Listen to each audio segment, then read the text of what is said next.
What is up mga kutya? Today is another day, another vlog ni Cha na naman tayo. Mapapansin nyo no, doon sa intro ko na yun ay may dinagdag akong sinabi which is another vlog ni Cha na naman tayo. Sabi ko lang yun kapag ako nag-vlog sa TikTok 2026 na, nadagdag na rin natin no, mga kutya para at least mabago-bago. So ulitin natin from the top.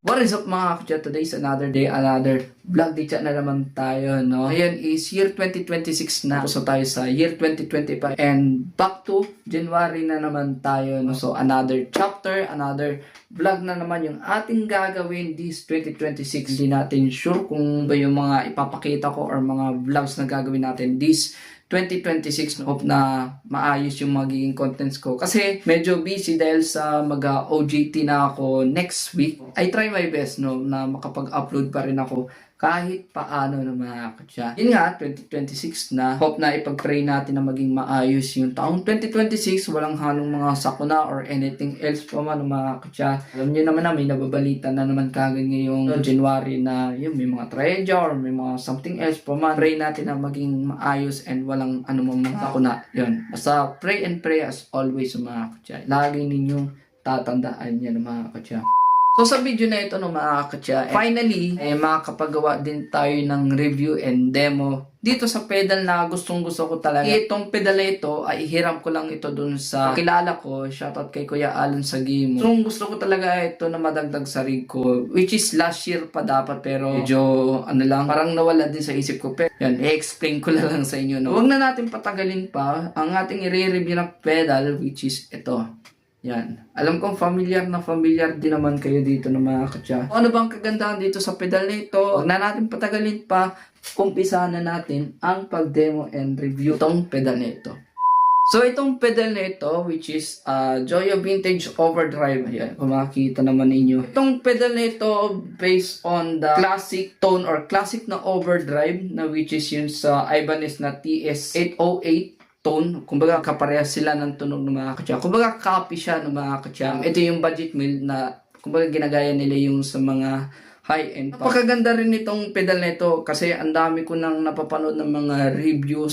Ano siya, tube screamer, overdrive din siya ng mga kutya. So, dapat naman tayo sa kanyang specifications. Knobs niya, which is tatlo. Una, which is drive. Pangalawa, which is yung master volume. As yung tone, no? Tapos may isa siyang foot switch, left and right, no? Yung input and output na mga kutya. Hindi syempre mawawala yung kanyang 9 volt mga ano yung sasaksakan, no? Adapter or kaya sa power supply. Mas saktuhan lang din naman weight niya. So, then yung red light niya no mga kutya or yung light indicator. So kapag inopen, kulay-pula yung ilaw niya no mga kutya. Ang gagawin na natin, unahin muna natin yung patunog dito. Then sasamahan natin siya ng mga other pedals ko. Tapos, nakarekta ako dito sa amplifier na gamit ko, which is yung Aroma. Settings ko, yung volume ko, nasa 10 o'clock. Bass ko, nasa 10. Tapos, yung middle is 3. Tapos, treble ko ay 2. And yun lang, mga kutya. Proceed na tayo sa mga pedal ko ng mga kutya.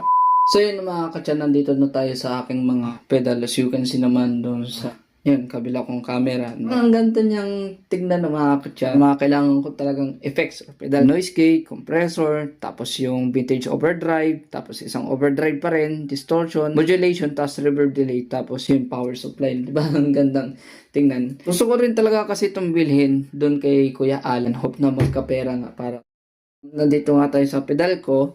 Ang naka-open lang which is noise gate. Then pinatay ko muna yung sa compressor ko pati yung sa reverb. Bali ito lang maging activate tapos ito. After nun, na natin yung pagsama natin sa compressor, sa overdrive, distortion ko, yung modulation, tapos reverb delay. Yan. So ito yung clean tone kung napapakinggan ninyo. Ano natin siya? Gawin natin siyang mga half 12 o'clock lahat pala. Sorry. So, open na natin. Ito yung tunog niya.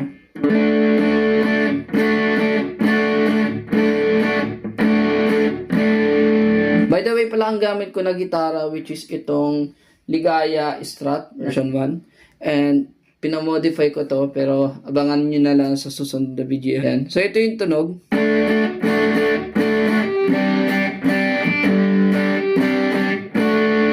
Ang ganda ng tunog niya. Isa-isay na natin. So, gawin muna natin sa drive. Yung drive, baba natin mga 9 o'clock. Ito yung tunog niya.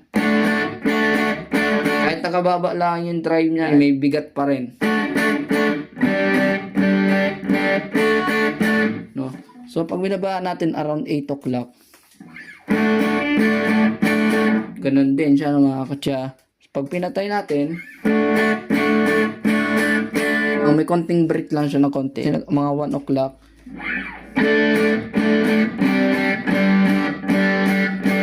Ganda ng tunog niya. Yan, pag mga 3 o'clock.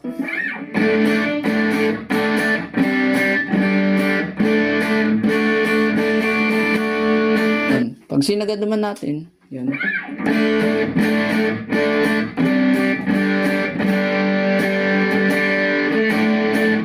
Ano naman tayo, volume. Babaan natin yung volume, mga 9 o'clock. Mga 8 o'clock. Ano siya? Mahina na talaga. Siswal, no? Kapag, binaba, syempre walang tunog, di ba? Pag ginano natin siya mga 1 o'clock or 2.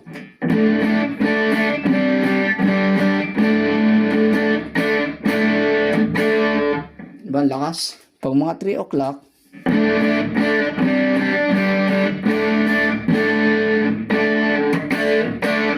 pag sinagad, mas maingay.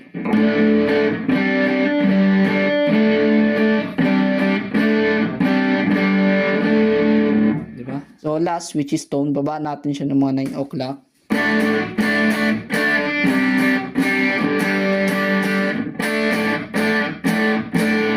So, pag mga 8 o'clock,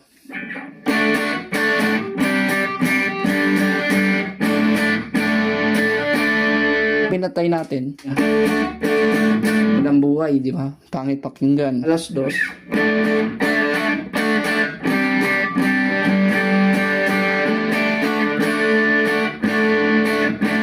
Sarap niyang pakinggan. Mga alas 3, ito yung tunog niya.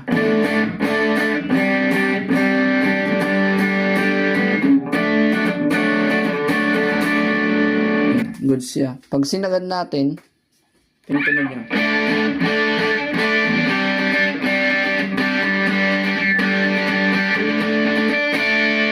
So, ang gagawin natin dito sa knobs ko na ito or sa Joy Vintage na ito, papakita ko sa inyo yung gusto ko maging settings dito sa Joy Vintage Overdrive. Kung mapapansin nyo na mga katsa, bakit parang ang baba ng ng settings ko dyan sa Joy Vintage, no? So, yung volume ko, pwede ko siyang paglaruan around mga 11 or 12. Yung tone ko, mga 11 o'clock. Tapos yung drive, binababaan ko siya ng mga 9 o'clock lang siya. So, ito yung tunog niya.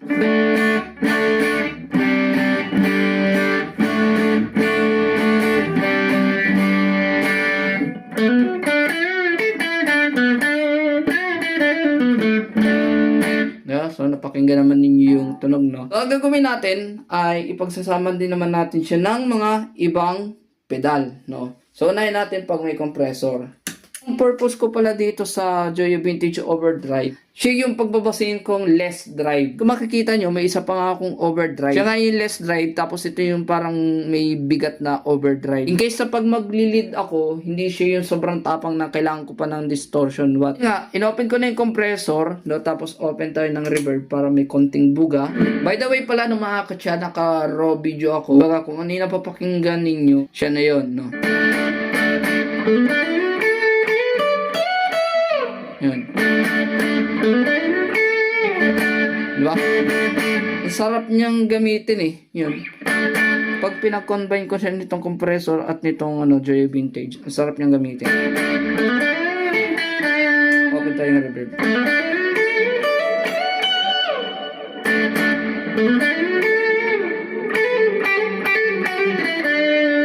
So, next naman natin gagawin, bali naka-on palagi yung sa compressor. Ito naman, yung sa overdrive. Yung sinasabi ko nga kaganina sa inyo, no? Ito, less drive. Tapos ito yung sobrang tapang na overdrive. So, ito yung settings ko sa akong overdrive. Yung drive niya or yung gain, 2 or 1. Volume, tapos treble and bass, 11 o'clock. So, ito yung tunog niya. Papakinggan ninyo.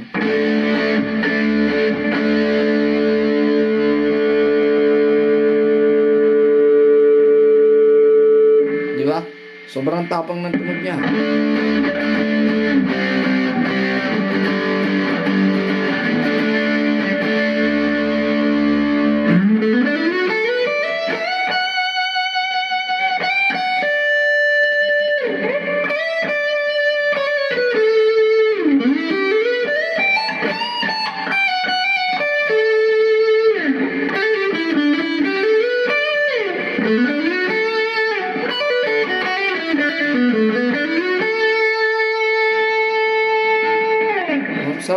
Sarap niyang gamitin eh. Ayan.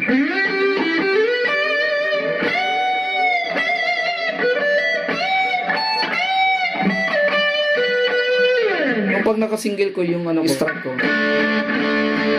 sarap ng tunog eh.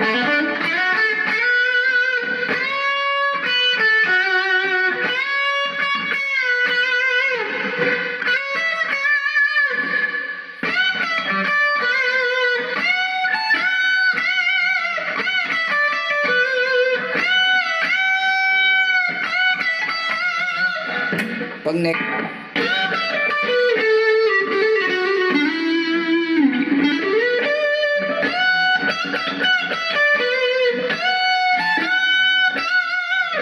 kagandahan dito pag pinag-combine ko siya, itong compressor, vintage overdrive at itong pure sky overdrive, ang sarap niyang gamitin. Kahit di ka na gumamit ng distortion eh, pero kailangan ko pa rin ka ng distortion para sa mga matatapang na tunugan.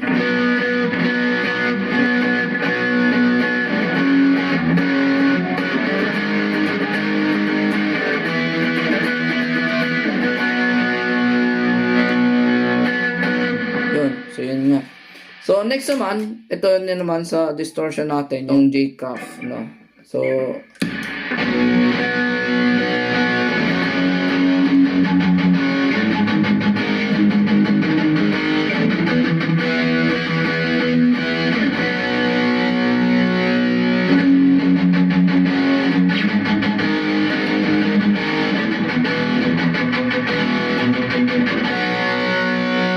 medyo marindi. Babaan ko lang ng volume. Yan.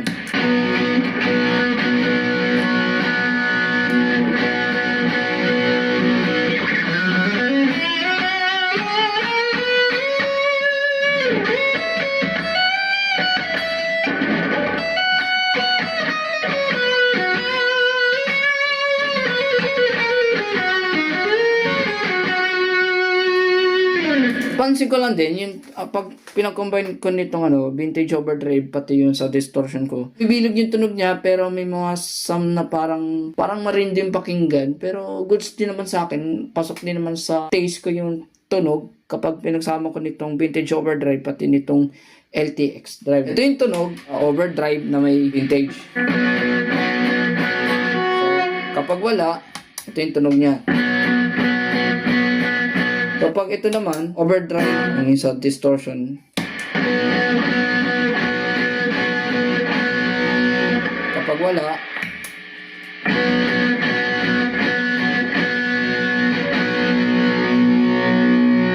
so pag pag sa compressor, tapos ito yung tunog kapag literal na clean, no? Pero maganda rin na rin itong tunog ng itong combination nitong compressor at itong Joyo Vintage Overdrive sa mga clean. So, try natin siya sa mga pag-chorus.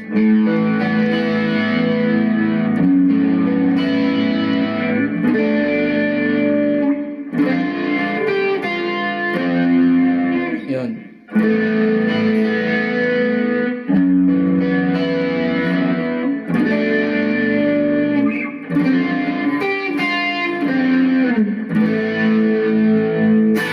So, lagyan natin siya ng overdrive.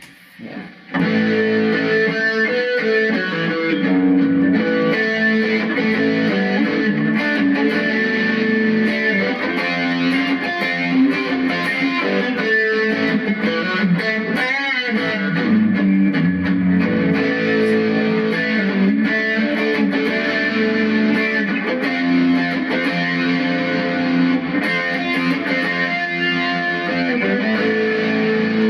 Pag may pacer, Yan, ito yung tunog niya.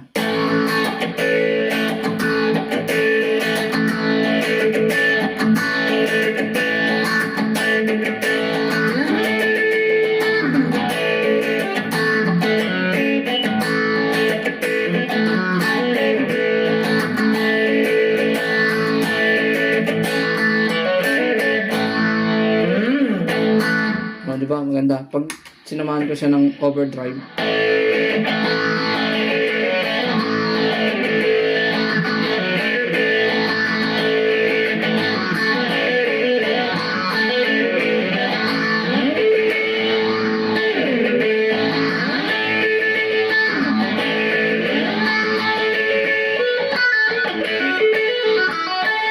Lagyan natin yung delay.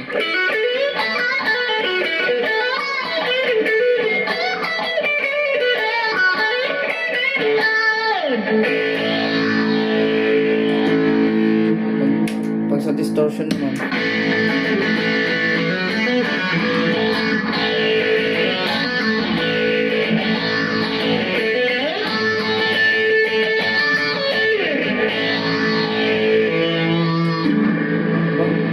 So kung maghahanap kayo ng overdrive na budget mill, mas recommend ko itong Joyo Vintage Overdrive o kaya itong Kalin Pure Sky Overdrive. Parehas kasi itong maganda, itong dalawang pedal na ito ng mga kutsa. Kung gagamitin nyo siya as a rhythm or kaya sa pag-lead, tanggalin natin yung compressor. Ito yung tunog niya pag itong dalawa lang.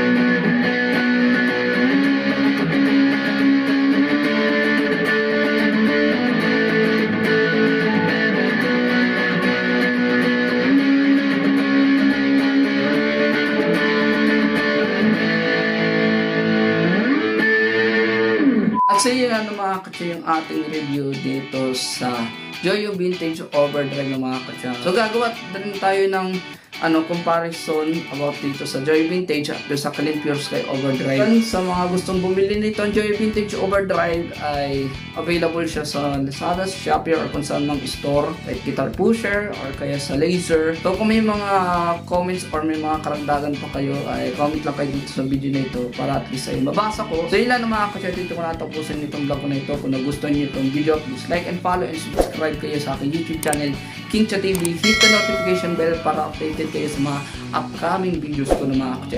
Ciao, ciao. Please ingat pala, keep safe and God bless us all mga katsa.